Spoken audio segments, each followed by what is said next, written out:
Taking a stroll through the countryside, I found myself on the road above a tunnel through which the railroad tracks pass. Down below was a tiny station, which was maintained by the signalman who was standing near the great iron bars, which are the means of switching the tracks. I shouted down to him, "Hello down there!"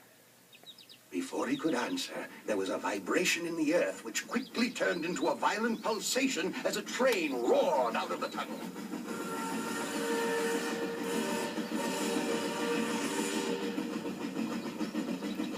As the train disappeared down the tracks, he folded his signal flag and beckoned me to come down. I found my way and joined him at the small building. He looked at me as if he was afraid. When I asked if anything was wrong, he said he thought he might have seen me before. When I asked where, he pointed at the red light at the mouth of the tunnel. I was quite puzzled as I followed him into the little house.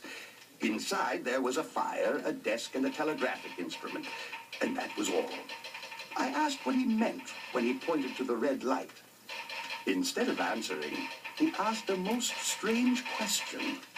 What made me call out, "Hello down there"? Why those exact words? When I asked why those exact words were important, he said he would tell me on our next visit. But please, he said, don't call out. The following night, I returned to the signal station and joined him inside. He told me that he had mistaken me for someone else. When I asked who, he said he didn't know for sure, because the person's left arm is always across his face as he waves violently with his right arm. Then he explained.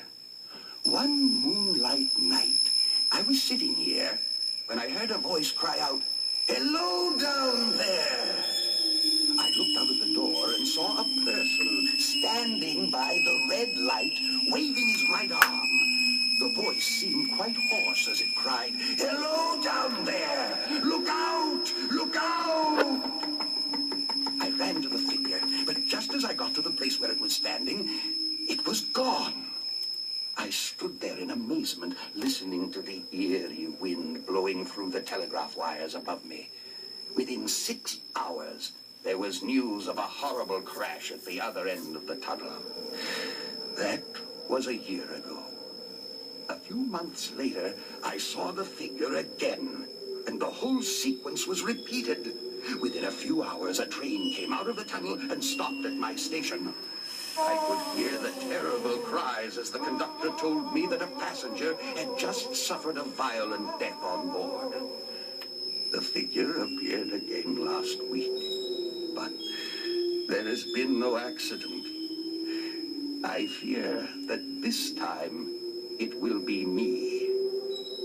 I tried to talk him out of his fear, but was unable to calm him, so I left.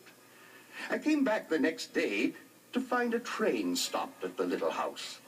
I walked up to a group of men and asked what was wrong. The engineer told me that the signalman was killed this morning, cut down by the engine.